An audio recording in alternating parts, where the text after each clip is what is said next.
అందరికీ నమస్కారం. శ్రీ వెంకటేశ్వర స్వామి మహత్యంలో ఆకాశరాజు పద్మావతిని శ్రీనివాసునకు అప్పగించుట. కళ్యాణమైన తరువాత ఆకాశరాజు తన అల్లుడైన శ్రీనివాసునకు కట్నముగా వజ్ర వైఢూర్య మణి మాణిక్యములతో పొదిగిన బంగారు కిరీటము, 2,14,00,000 బంగారు నిష్కములు, మణులు పొదిగిన కంఠహారములు, మాణిక్య పతకములు, మకర కుండలములు, సింహతలాట కంకణములు, రవ్వల ముద్రికలు, బంగారు మొలత్రాడు, అపరంజి పాదరక్షలు, భోజనము చేయుటకు బంగారు పాత్రలు, రత్న కంబర్ష 1000 ఏనుగులు, 10,000 అశ్వములు, దాసాదాసీలు, జనములు మొదలైన అనేక బహుమానములు సమర్పించెను. పద్మావతికి పట్టు వస్త్రములు, మణిమయ బంగారు 7 వారముల ఆభరణములు, పసుపు కుంకుమకు 2,000 గ్రామములు వ్రాయించి ఇచ్చి సత్కరించెను. వివాహమునకు విచ్చేసిన అతిథులకు సమస్త మర్యాదలు చేసెను. పురోహితులకు భూరి సంభావనలిచ్చి మృష్టాన్నములు పెట్టించెను. ఈ విధముగా వివాహమును 5 రోజులు మహావైభవముగా జరిగెను. ఆకాశరాజు ధరణీదేవి పాలధారలతో పద్మావతిని శ్రీనివాసుని చేతిలో ఒప్పగించి ఆకాశరాజు శ్రీనివాసునితో ఇలా అన్నారు: శ్రీనివాస, నీవు శ్రీమన్నారాయణుడు అని తెలుసుకున్నాను. నా పూర్వజన్మ పుణ్యము వలన నిన్ను అల్లునిగా పొందగలిగినాను. నీవు ధర్మ సంరక్షకుడవు. అయినను తండ్రిగా నేనొక్క మాట మనవి చేసుకుంటున్నాను. పద్మావతి అమాయకురాలు. ఆమె నిన్ను తెలుసుకోలేక రాళ్లతో కొట్టించెను అని అన్నియూ మనసులో ఉంచుకోవద్దు. పద్మావతితో ఇలా అన్నాడు: అమ్మా, నేను చెప్పు మాటలను శ్రద్ధగా ఆచరింపుము. నీవు అదృష్టవంతురాలవు. భగవానునకు ఇల్లాలువైతివి. స్త్రీకి భర్తయే దైవము. అత్తగారి మాటలకు ఎదురాడవద్దు. భర్త పాదములు సేవ మరువవద్దు. నీ భర్త మాటలకు ఎప్పుడు ఎదురాడుకుము. పుట్టినింటికి పేరు తేవలేను. సావిత్రి, అనసూయ మహాతల్లుల చరిత్రలు జ్ఞప్తి ఉంచుకుని మెలుగమ్మ, మమ్ము మరువకుము అని ఎన్నియో మంచి నీతివాక్యములు చెప్పాను. శ్రీనివాసుడు అత్తమామల వద్ద సెలవు తీసుకొని పద్మావతి సమేతుడై గరుడ వాహనం ఎక్కెను. పెండ్లివారు వారి వారి వాహనములపై ప్రయాణము సాగించిరి. శ్రీనివాసుడు అగస్త్యుని ఆశ్రమములో అతిథిగా ఉండుట. పరివారముతో ప్రయాణము సాగించి దారిలో ఉన్న అగస్త్యుని ఆశ్రమము చేరిరి. అచట అగస్త్య మహాముని శ్రీనివాసుని భక్తితో పూజించి, నూతన దంపతులు 6 నెలల పర్వతము లెక్కరాదు కదా, కాన మా ఆశ్రమములో ఉండి మమ్ములను ధన్యులను గావింపుము అని ప్రార్థింప, అందులకు సమ్మతించి నూతన దంపతులు 6 మాసములు పర్వతములు ఎక్కరాదని ఆర్యోక్తి, కాన ఈ 6 మాసములు నేను అగస్త్యుని ఆశ్రమములో ఉండగలనని బ్రహ్మ, ఈశ్వరుడు మొదలగు దేవతలకు తెలిపెను. బ్రహ్మ, మహేశ్వరులు మొదలగు దేవతలు అందరూ శ్రీనివాసమూర్తి అనుజ్ఞ తీసుకొని తమ తమ గమ్యస్థానములకు చేరుకొనిరి. పద్మావతి శ్రీనివాసులు అగస్త్య ఆశ్రమములో ఆనందముగా కాలము గడుపుచుండిరి.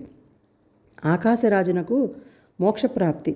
ఒకనాడు నారాయణపురము నుండి ఒక వార్తాహరుడు అగస్త్యున ముని ఆశ్రమమునకు వచ్చి శ్రీనివాసుని పద్మావతిని చూసి దుఃఖముతో, స్వామి, మా ప్రభువైన ఆకాశరాజు గారికి అకస్మాత్తుగా జబ్బు చేసినది.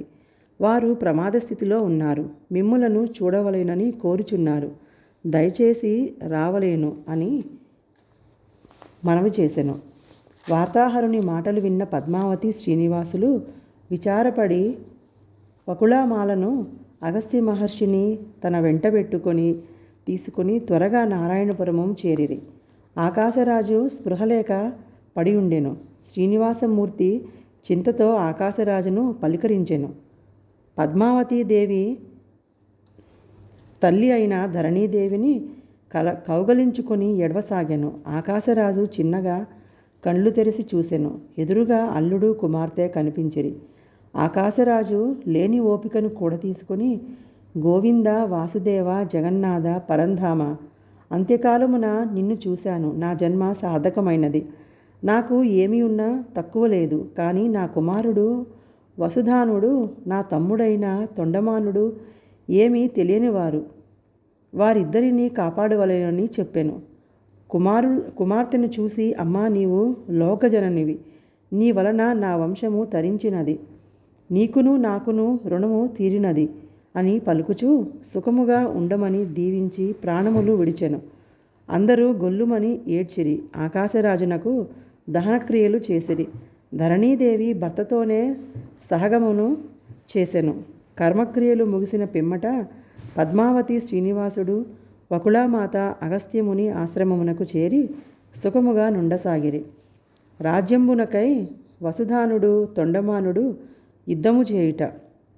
శ్రీనివాసుడు, పద్మావతి, వకుళామాలిక అగస్త్యాశ్రమములో సంతోషముగా కాలము గడుపుచుండెరి.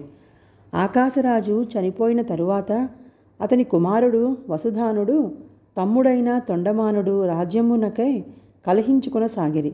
తండ్రి అనంతరము కుమారునికే రాజ్యము పాలించు అర్హత గలదని వసుధానుడు, జ్యేష్ఠ సోదరునికే రాజ్యార్హత కలదని తొండమానుడు వాదోపవాదములు కలిగి పెరిగి తుదకు యుద్ధమునకు సిద్ధమై వారు సైన్యములను సేకరించుకొని ఇరువురు అగస్త్య ఆశ్రమమునకు పోయి యుద్ధములో సహాయపడమని శ్రీనివాసుని కోరిరి. శ్రీనివాసుడు వారి ఇరువురిని గౌరవించి, మీరిద్దరూ ఏ కార్యము కొరకు నా చెంతకు వచ్చి ఉన్నారు, మీరిద్దరూ నాకు కావలసిన వారే అని భక్తుడైన తొండమానునకు శంఖ చక్రము ఇచ్చి పంపివేశెను.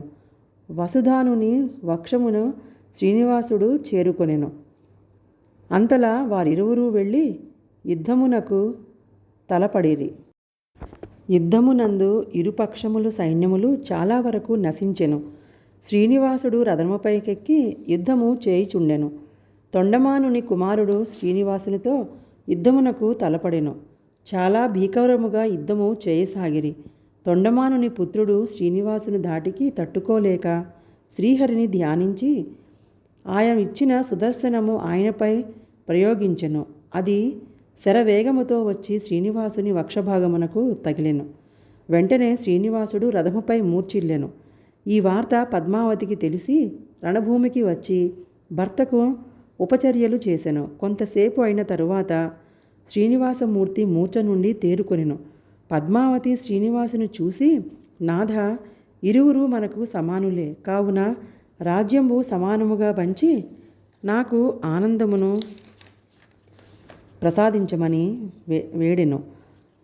అంతటా శ్రీనివాసుడు తొండమానుని, వసుధానుని పిలిచి వారికి సంధి కుదిర్చి రాజ్యమును సమానముగా 2 భాగములు చేసి చెరొక భాగము ఇచ్చెను. వసుధానుడు, తొండమానుడు శ్రీనివాసుని మాటలకు సంతోషముతో ఒప్పుకొని కలిసిమెలిసి రాజ్యమును పరిపాలించుకొనుచుండిరి.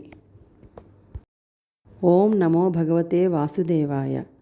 కలియుగ ప్రత్యక్ష దైవము శ్రీ వెంకటేశ్వర స్వామి మహత్యంలో మళ్ళీ కలుసుకుందాం. అంతవరకు సెలవు. బాయ్ అండి.